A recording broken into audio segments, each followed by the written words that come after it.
कैलाश पर्वत एक ऐसा स्थान जिसे रहस्य और अद्भुत घटनाओं का केंद्र कहा जाता है। वर्ष 2001 में चीन सरकार ने यहां कुछ ऐसा देखा जिसने उन्हें मजबूर कर दिया कि वे इस पर्वत पर चढ़ने पर तुरंत प्रतिबंध लगा दें। पर आखिर उस दिन वहां ऐसा क्या हुआ था? इतिहास गवाह है कि आज तक सिर्फ एक इंसान ही इस पर्वत की चोटी तक पहुंच सका है। लेकिन क्यों जो भी इस पर्वत को फतह करने का प्रयास करता है, उसकी अगले 2 वर्षों के भीतर ही रहस्यमयी तरीके से मौत हो जाती है। और सबसे चौंकाने वाली बात, इस जगह पर उम्र सामान्य से 2 गुनी रफ्तार से क्यों बढ़ती है? क्या सच में कैलाश पर्वत के नीचे कोई प्राचीन गुप्त नगर शंभाला छिपा हुआ है? एक ऐसा नगर जो अनंत रहस्यों को अपने भीतर समेटे हुए है। नासा जैसी अमेरिकी वैज्ञानिक संस्था ने इस पर्वत पर कुछ ऐसा देखा जिसने उनके वैज्ञानिकों को स्तब्ध कर दिया। और जब चीन ने कैलाश पर्वत पर हेलीकॉप्टर भेजा तो जो हुआ उसने सबको झकझोर कर रख दिया। आज के इस वीडियो में हम उन रहस्यों की परतें खोलने जा रहे हैं जो अब तक अनसुलझे हैं। तैयार हो जाइए, क्योंकि जो आप जानने वाले हैं वह आपकी कल्पना से भी परे होगा।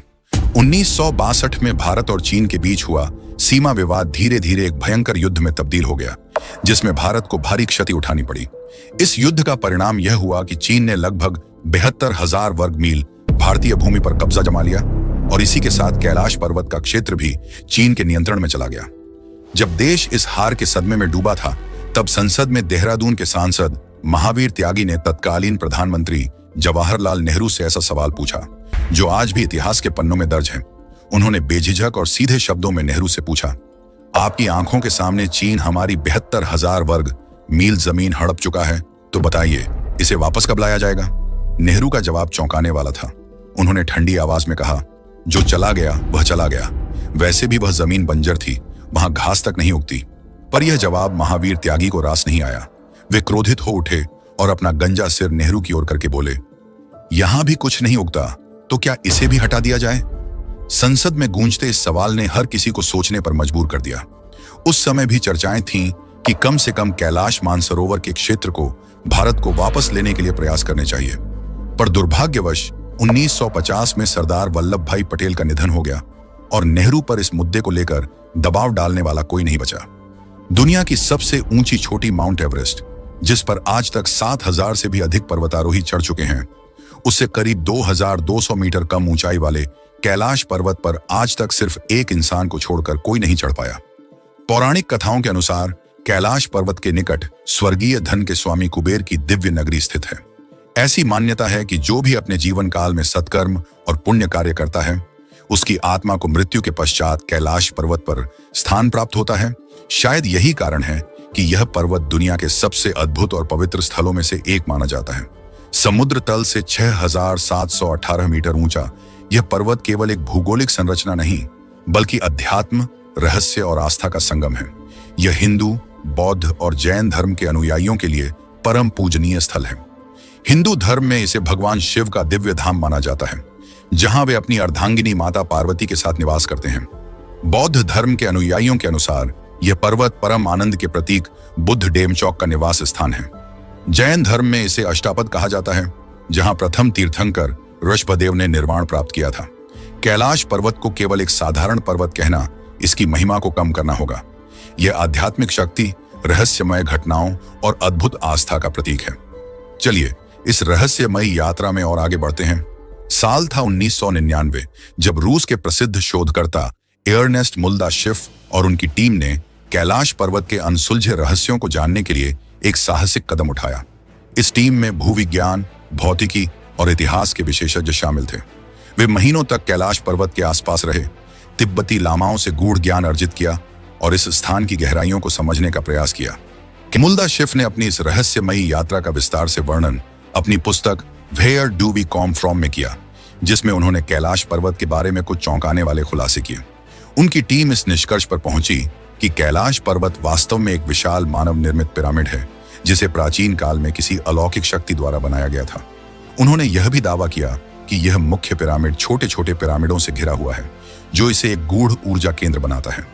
जब मुल्दाशिफ और उनकी टीम वहां अध्ययन कर रही थी, तो उन्होंने एक रहस्यमयी घटना का अनुभव किया। एक रात जब वे अपने तंबू में थे, उन्होंने कैलाश पर्वत के भीतर से अजीब तरह की फुसफुसाहटें सुनी। हमें ऐसा लगा जैसे कोई पहाड़ के अंदर कुछ कह रहा हो, और तभी पत्थरों के गिरने की अस्पष्ट आवाजें भी सुनाई दी। ये कोई आम आवाज नहीं थी, बल्कि ऐसा महसूस हो रहा था कि किसी छिपे हुए स्थान से कुछ हलचल हो रही हो। कैलाश पर्वत पर समय की गति अलग क्यों होती है? मुल्दा शिव की टीम को वहां एक और अद्भुत घटना का अनुभव हुआ, समय की गति में बदलाव। वहां मौजूद लोगों को लगा कि वे कुछ ही दिनों तक पर्वत के आसपास रहे, लेकिन जब वे वापस लौटे तो उन्हें पता चला कि कई सप्ताह बीत चुके थे। ऐसा माना जाता है कि कैलाश पर्वत के आसपास समय की गति सामान्य से अलग तरीके से काम करती है। कुछ लोगों का तो यह भी मानना है कि यह स्थान किसी अदृश्य शक्ति का केंद्र है, जहां समय और स्थान के नियम सामान्य नहीं रहते। कैलाश पर्वत का क्षेत्र केवल एक आध्यात्मिक और पवित्र स्थान नहीं, बल्कि एक रहस्यमयी और वैज्ञानिक दृष्टि से अनसुलझी पहेली भी है। यहां आने वाले लोगों ने एक अजीब अनुभव साझा किया है। उनके शरीर के बाल और नाखून मात्र 2 दिनों में उतने बढ़ जाते हैं जितने सामान्यतः 2 हफ्तों में बढ़ने चाहिए। इतना ही नहीं, उनकी त्वचा पर उम्र बढ़ने के प्रभाव भी असामान्य रूप से तेज दिखाई देने लगते हैं। क्या कैलाश पर्वत समय की गति को प्रभावित करता है? इस घटना ने वैज्ञानिकों को भी हैरान कर दिया है। क्या इस स्थान पर समय किसी अलग ढंग से काम करता है? क्या कैलाश पर्वत के आसपास कोई ऐसी अदृश्य ऊर्जा है जो मानव शरीर और मस्तिष्क पर गहरा प्रभाव डालती है? क्या यहाँ समय और आयु के नियम पृथ्वी के अन्य हिस्सों से अलग तरीके से संचालित होते हैं? रूसी वैज्ञानिक डॉक्टर अर्नेस्ट मुल्दाशिव ने अपने संस्मरणों में एक अद्भुत और रहस्यमयी घटना का जिक्र किया है। उन्होंने लिखा कि एक साइबेरियाई पर्वतारोही ने उन्हें बताया था कि कुछ पर्वतारोही कैलाश पर्वत पर एक निश्चित बिंदु तक पहुंचने में सफल हुए थे। इस रहस्यमयी घटना के बाद उनकी उम्र इतनी तेजी से बढ़ी कि 1 वर्ष के भीतर ही वे बुढ़ापे की वजह से मृत्यु को प्राप्त हो गए। यह घटना कैलाश पर्वत को दुनिया के सबसे अद्भुत और रहस्यमयी स्थानों में से एक बना देती है। आखिर क्या इस पर्वत में समय की गति सामान्य से तेज है, या फिर यह कोई अलौकिक शक्ति का प्रभाव है? कैलाश पर्वत के आधार पर स्थित 2 झीलों का रहस्य, मानसरोवर और राक्षस ताल। कैलाश पर्वत के पास स्थित 2 झीलें, मानसरोवर और राक्षस ताल, जो देखने में पास पास हैं, लेकिन उनके स्वभाव में जमीन आसमान का अंतर है। मानसरोवर झील एक दिव्य, शांत और पवित्र जलाशय, यह दुनिया की सबसे ऊंचाई पर स्थित मीठे पानी की झील मानी जाती है। इस झील का आकार गोलाकार है, बिल्कुल सूर्य की आकृति जैसा। यहाँ का पानी कभी नहीं जमता, भले ही तापमान 0 से नीचे चला जाए। सबसे रहस्यमयी बात, इस झील में कभी कोई लहरें नहीं उठती। यहाँ आने वाले लोग कहते हैं कि इस झील को देखने मात्र से ही अद्भुत शांति का अनुभव होता है। मानसरोवर झील के विपरीत राक्षस ताल पूरी तरह अशांत और बेचैन लगती है। यह दुनिया की सबसे ऊंचाई पर स्थित खारे पानी की झील है। इस झील का पानी इतना अधिक खारा और विषैला है कि इसमें कोई भी जीव पनप नहीं सकता। यह झील हमेशा लहरों से उथल पुथल में रहती है, जैसे कि इसमें कोई अदृश्य ऊर्जा हिलोरे मार रही हो। राक्षस ताल और रावण का कनेक्शन, मान्यता है कि राक्षस ताल का निर्माण स्वयं रावण ने किया था। रावण, जो भगवान शंकर का परम उपासक था, कैलाश पर्वत की यात्रा पर निकला था, लेकिन उससे पहले उसने राक्षस ताल में स्नान किया और वहीं ध्यान लगाया। कहा जाता है कि यह झील रावण की ऊर्जा को समाहित किए हुए है, और यही कारण है कि यह हमेशा अशांत बनी रहती है।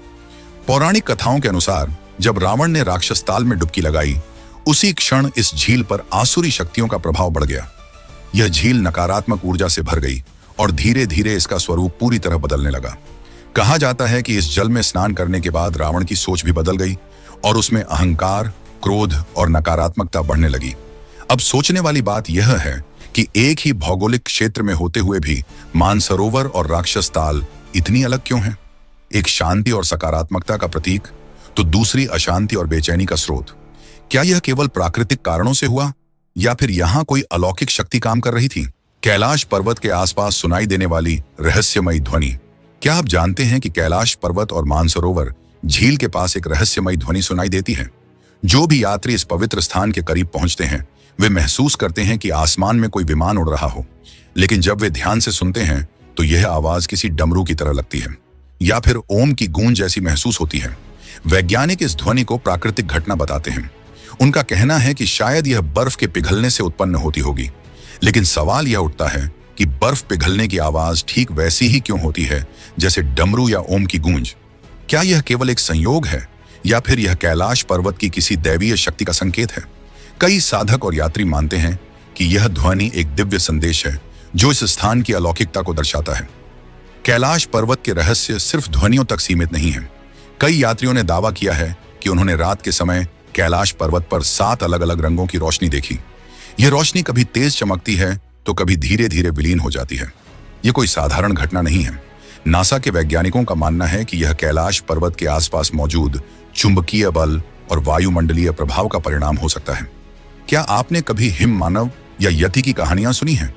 ये एक विशालकाय रहस्यमयी प्राणी माना जाता है जिसे कैलाश पर्वत और हिमालय के दुर्गम इलाकों में देखा गया है। वर्षों से हिमालय के आसपास रहने वाले लोगों ने दावा किया है कि उन्होंने इसे अपनी आंखों से देखा है, लेकिन आज तक कोई ठोस प्रमाण नहीं मिला कि यह वास्तव में कौन या क्या है।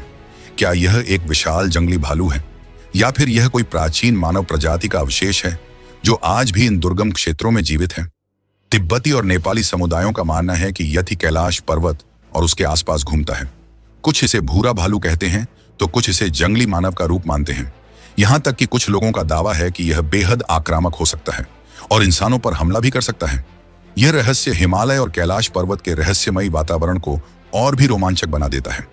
क्या यति एक विलुप्त प्रजाति का प्रमाण है? वैज्ञानिक इस बारे में लगातार शोध कर रहे हैं। कुछ शोधकर्ताओं का मानना है कि यति वास्तव में डेनिसोवन या नेंडरथल जैसी प्राचीन मानव प्रजाति के अवशेष हो सकते हैं जो इन दुर्गम बर्फीली घाटियों में आज भी छिपे हुए हैं। लेकिन यह सिर्फ एक परिकल्पना है क्योंकि अब तक किसी भी वैज्ञानिक को हिम मानव का कोई ठोस सबूत नहीं मिला। दुनिया भर के करीब 30 वैज्ञानिकों ने दावा किया है कि हिमालय के बर्फीले इलाकों में हिम मानव मौजूद हो सकते हैं, लेकिन वे इसे अब तक साबित नहीं कर पाए। क्या यति सिर्फ एक मिथक है या फिर यह सच में कैलाश पर्वत के अनजाने रहस्यों का हिस्सा है? क्या आपने कभी सुना है कि कैलाश पर्वत को पृथ्वी का केंद्र बिंदु या एक्सिस मुंडी कहा जाता है? प्राचीन धार्मिक और पौराणिक मान्यताओं के अनुसार यह वह स्थान है जहां स्वर्ग और पृथ्वी का मिलन होता है। इसे ब्रह्मांड की धुरी मेरुदंड भी कहा जाता है जो समस्त जीवों और ब्रह्मांड की ऊर्जा का केंद्र है। प्राचीन ग्रंथों में एक्सिस मुंडी का अर्थ है वह स्थान जहां धरती और आकाश आपस में जुड़ते हैं। यह धुरी पूरी पृथ्वी को संतुलित करती है और इसी कारण इसे विश्व का केंद्र कहा जाता है। हिंदू मान्यताओं के अनुसार कैलाश पर्वत केवल भगवान शिव का निवास नहीं बल्कि यह संपूर्ण ब्रह्मांड का संचालन केंद्र भी है। यह पर्वत दुनिया की सभी धार्मिक और आध्यात्मिक धारणाओं में एक पवित्र और रहस्यमयी स्थान के रूप में स्थापित है। क्या यह मात्र संयोग है? कैलाश पर्वत से स्टोनहेंज की दूरी 6,666 किलोमीटर है। यह उत्तर ध्रुव से भी 6,666 किलोमीटर की दूरी पर स्थित है और दक्षिण ध्रुव से इसकी दूरी 13,332 किलोमीटर है। यह संख्याएं सिर्फ एक संयोग हैं या फिर इनके पीछे कोई गूढ़ रहस्य छिपा है? क्या यह स्थान वास्तव में ब्रह्मांडीय ऊर्जा का केंद्र है या फिर इस स्थान में कोई ऐसी शक्ति छिपी है जिसे मानव सभ्यता आज तक नहीं समझ पाई? क्यों आज तक कोई कैलाश पर्वत की चोटी तक नहीं पहुंच सका? दुनिया की सबसे ऊंची चोटी माउंट एवरेस्ट को अब तक 7,000 से भी अधिक पर्वतारोही फतह कर चुके हैं, लेकिन कैलाश पर्वत पर चढ़ने की कोशिश करने वाला हर कोई किसी न किसी कारण से रुक जाता है। अब तक दुनिया की सबसे ऊंची चोटियों को कई पर्वतारोही सफलतापूर्वक फतह कर चुके हैं, लेकिन जब बात कैलाश पर्वत की आती है तो हर प्रयास विफल हो जाता है। रूसी पर्वतारोही सर्गेई सिटियाकोव भी उन चुनिंदा लोगों में से एक थे जिन्होंने इस पर्वत की चोटी तक पहुंचने का प्रयास किया, लेकिन जैसे ही वह चोटी के करीब पहुंचे अचानक उनकी तबीयत बिगड़ने लगी। क्या कैलाश पर्वत किसी अदृश्य शक्ति से सुरक्षित है? सर्गेई सिटियाकोव ने बताया, जब मैं पर्वत के बिल्कुल सामने था मेरा दिल बहुत तेजी से धड़कने लगा। अचानक मुझे कमजोरी महसूस होने लगी और मन में यह ख्याल आया कि मुझे यहां और आगे नहीं बढ़ना चाहिए। जैसे ही मैं नीचे उतरा मेरी तबीयत सामान्य होने लगी और मेरा मन हल्का महसूस हुआ। क्या यह सिर्फ ऊंचाई और ऑक्सीजन की कमी का असर था या फिर इस पर्वत की चोटी तक पहुंचना किसी मानव के लिए सच में असंभव है? रीनाहोल्ड मैसन इटली के एक प्रसिद्ध पर्वतारोही जिन्होंने समुद्र तल से 26,000 फीट से अधिक ऊंचाई वाली दुनिया की 14 सबसे ऊंची चोटियों को फतह किया था। वह असंभव को संभव करने वाले व्यक्ति माने जाते हैं, लेकिन जब उन्हें कैलाश पर्वत पर चढ़ने का प्रस्ताव दिया गया तो उन्होंने इसे साफ मना कर दिया। चीनी अधिकारियों ने कैलाश पर्वत पर चढ़ाई करने का विशेष प्रस्ताव रखा, लेकिन मेसन ने इसे ठुकरा दिया। उनके इस फैसले के बाद चीन ने कैलाश पर्वत पर चढ़ाई करने पर आधिकारिक रूप से प्रतिबंध लगा दिया। कहा जाता है कि 11वीं शताब्दी में तिब्बती बौद्ध साधु मिलारेपा कैलाश पर्वत की चोटी तक पहुंचने वाले इकलौते व्यक्ति थे। वह एक महान योगी और सिद्ध पुरुष थे जिन्होंने गहन साधना और तपस्या के बल पर इस दिव्य पर्वत पर चढ़ाई करने में सफलता प्राप्त की। लेकिन उनकी इस चढ़ाई को सामान्य पर्वतारोहण नहीं बल्कि एक आध्यात्मिक उपलब्धि माना जाता है। क्या मिलारेपा ने सच में कैलाश पर्वत फतह किया था? यह घटना आज भी एक रहस्य बनी हुई है क्योंकि मिलारेपा ने इस चढ़ाई के बारे में कभी कोई जानकारी साझा नहीं की। उनके जीवन और साधना के अनेक उल्लेख मिलते हैं, लेकिन इस पर्वत की चोटी तक उनकी यात्रा का कोई स्पष्ट प्रमाण मौजूद नहीं है। क्या यह केवल एक आध्यात्मिक कथा है या फिर सच में कोई ऐसी साधना थी जिसने उन्हें इस चोटी तक पहुंचने की शक्ति दी? रूस के वैज्ञानिकों की रिपोर्ट कैलाश पर्वत का रहस्य और भी गहरा है। 2004 में यूएन स्पेशियल मैगजीन के जनवरी अंक में रूसी वैज्ञानिकों की एक रिपोर्ट प्रकाशित हुई जिसमें कैलाश पर्वत की रहस्यमयी संरचना पर प्रकाश डाला गया। वैज्ञानिकों ने इस पर्वत को लेकर कई सवाल उठाए, लेकिन आज भी इनमें से अधिकतर प्रश्न अनुत्तरित हैं। साल 2001 में चीन ने अपनी ओर से स्पेन की एक पर्वतारोही टीम को कैलाश पर्वत पर चढ़ने की अनुमति दी। यह अब तक की आखिरी आधिकारिक चढ़ाई का प्रयास था, लेकिन यह टीम भी चोटी तक नहीं पहुंच सकी। क्यों कैलाश पर्वत पर चढ़ाई पूरी तरह से प्रतिबंधित कर दी गई? दुनिया भर में यह मान्यता है कि कैलाश पर्वत एक अत्यंत पवित्र स्थान है और इस पर चढ़ाई करना देवताओं का अपमान होगा। शायद इसी वजह से 2001 के बाद इस पर्वत पर चढ़ाई करने पर पूरी तरह से प्रतिबंध लगा दिया गया। क्या कैलाश पर्वत इंसान की शक्ति से परे है? यह पर्वत हमें यह याद दिलाता है कि कुछ रहस्य ऐसे होते हैं जिन्हें छूने के लिए केवल शारीरिक शक्ति नहीं, बल्कि गहरी आध्यात्मिक ऊर्जा की आवश्यकता होती है। शायद यही कारण है कि आज तक कोई भी इसकी चोटी पर नहीं पहुंच सका, क्योंकि यह सिर्फ एक पर्वत नहीं, बल्कि आस्था, तपस्या और समर्पण का प्रतीक है। कैलाश पर्वत का एक और अद्भुत और रहस्यमय पहलू वह प्रतीक हैं जो इस पर्वत की छाया और बर्फबारी से उभरते हैं। जब सूरज कैलाश पर्वत के पीछे छिपता है तो उसकी छाया से स्वस्तिक का दिव्य चिन्ह उभरता है। यह वही स्वस्तिक है जिसे हिंदू धर्म में शुभता, समृद्धि और ईश्वरीय ऊर्जा का प्रतीक माना जाता है। पौराणिक ग्रंथों में कैलाश पर्वत को स्वर्ग की सीढ़ी कहा गया है। कहा जाता है कि रावण ने इस पर्वत पर स्वर्ग तक पहुंचने के लिए सीढ़ी बनाने का प्रयास किया था, लेकिन यह केवल रावण की ही कथा नहीं है। महाभारत में कैलाश पर्वत का उल्लेख। महाभारत के अनुसार पांडव और द्रौपदी मोक्ष की प्राप्ति के लिए कैलाश पर्वत की यात्रा पर निकले थे, लेकिन यात्रा के दौरान एक एक करके सभी पांडव गिरते गए, परंतु युधिष्ठिर, जो सत्य और धर्म के प्रतीक माने जाते हैं, अपने निष्कलंक जीवन के कारण स्वर्ग में प्रवेश करने में सफल रहे। इस कथा को प्रतीकात्मक रूप से यह दर्शाने के लिए बताया जाता है कि केवल सच्ची आत्मा ही कैलाश की ऊंचाइयों तक पहुंच सकती है। क्या यह स्वर्ग का प्रवेश द्वार है? इस पर्वत को पूर्णता और संतुलन का प्रतीक माना जाता है। इसकी 4 ढलानें कंपास की 4 दिशाओं का प्रतिनिधित्व करती हैं। शास्त्रों में इसे स्वर्ग का प्रवेश द्वार कहा गया है, जहां केवल शुद्ध आत्मा ही प्रवेश कर सकती है। जब चीन ने देखा कि कोई इंसान इस पर्वत की चोटी तक नहीं पहुंच पा रहा है, तो उन्होंने एक साहसिक निर्णय लिया, हेलीकॉप्टर से कैलाश पर्वत की चोटी तक पहुंचने का। लेकिन यह मिशन पूरी तरह विफल हो गया। कैलाश पर्वत के ऊपर किसी भी विमान या हेलीकॉप्टर को उड़ाने की सख्त मनाही है। वैज्ञानिकों के अनुसार इस क्षेत्र में मौसम अचानक खराब हो जाता है और यहाँ कोई भी हवाई जहाज ज्यादा समय तक टिक नहीं पाता।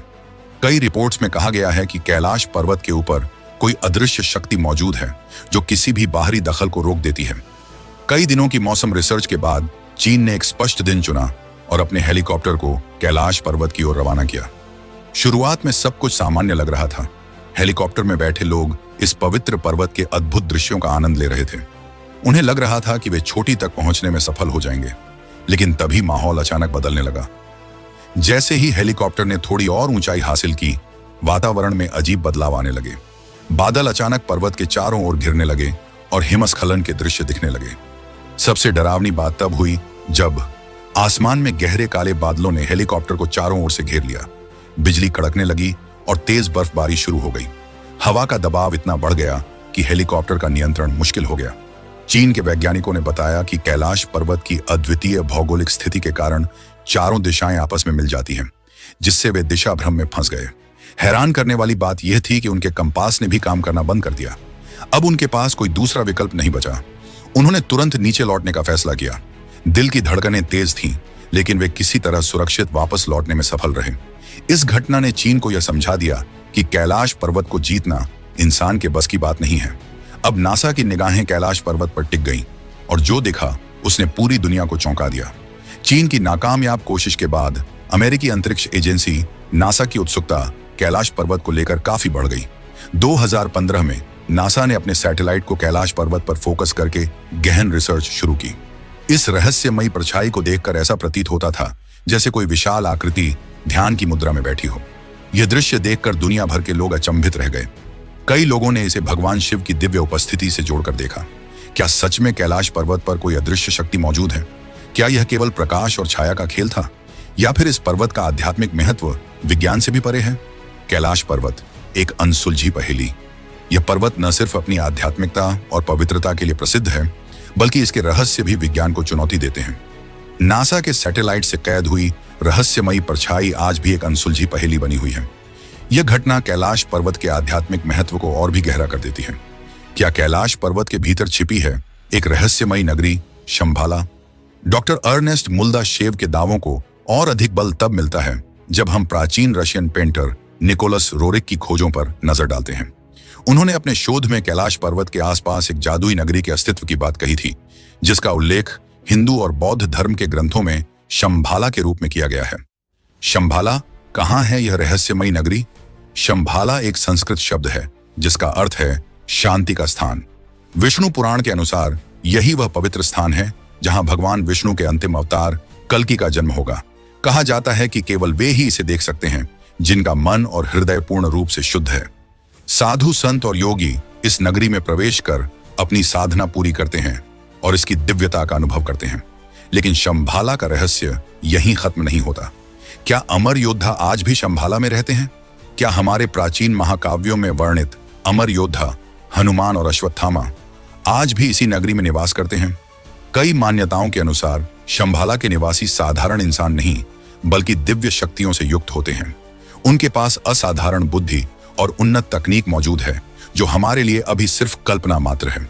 कहा जाता है कि वे समय यात्रा, टाइम ट्रैवल कर सकते हैं, टेलीपोर्टेशन कर सकते हैं और यहां तक कि एलियन सभ्यताओं से भी संपर्क में हैं।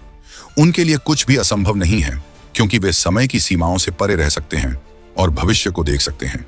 क्या यह केवल एक पौराणिक कथा है या फिर कैलाश पर्वत के भीतर सच में छिपी हुई है एक अलौकिक नगरी? क्या शंभाला आध्यात्मिकता और विज्ञान के बीच का लिंक है? यह रहस्यमयी नगरी कैलाश पर्वत के भीतर छिपी एक अद्भुत दुनिया हो सकती है, जिसका रहस्य अब भी अज्ञात है। यह स्थान हमारे आध्यात्मिक ग्रंथों, विज्ञान और आधुनिक खोजों के बीच एक कड़ी जोड़ सकता है। लेकिन सबसे बड़ा सवाल, क्या कोई इसे देख सकता है? क्या यह नगरी सच में पृथ्वी पर मौजूद है? अगर आप इस अद्भुत रहस्य पर आधारित एक विशेष डॉक्यूमेंट्री देखना चाहते हैं तो हमें कमेंट में जरूर बताएं। हम जल्द ही शंभाला के इस रहस्यमयी विषय पर एक नई वीडियो लेकर आएंगे। अगर आपको कैलाश पर्वत के रहस्यों ने रोमांचित किया है और आप इसी तरह की और भी अद्भुत कहानियों को जानना चाहते हैं तो हमारे चैनल को सब्सक्राइब करें। इस वीडियो को लाइक और शेयर करना ना भूलें ताकि हम आपके लिए और भी रहस्यमयी और रोचक जानकारियां लाते रहें। हाँ तो गाइस, वीडियो कैसा लगा आपको?